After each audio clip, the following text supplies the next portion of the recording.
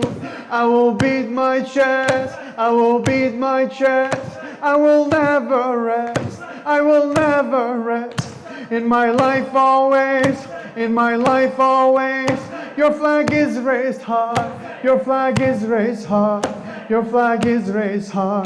I will give my life, I will give my life, I will sacrifice, I will sacrifice. In my life always, in my life always, your flag is raised high, your flag is raised high, your flag is raised high, your flag is raised high.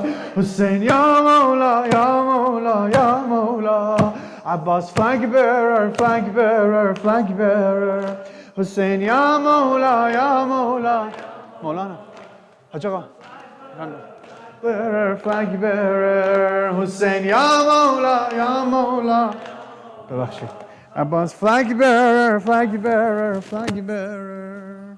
السلام عليك يا رسول الله. السلام عليك يا أمير المؤمنين علي بن أبي طالب. السلام عليك يا فاطمة الزهراء سيدة نساء العالمين. السلام عليك يا حسن المجتبى. السلام عليك يا أبا عبد الله. السلام على الحسين وعلى علي بن الحسين وعلى أولاد الحسين وعلى أصحاب الحسين وعلى 9 المعصومين من ذرية الحسين. السلام عليك يا مولانا يا صاحب العصر والزمان. عجل الله تعالى فرجك وجعلنا من أعوانك وأنصارك ورحمة الله وبركاته. اللهم صل على محمد وآل محمد.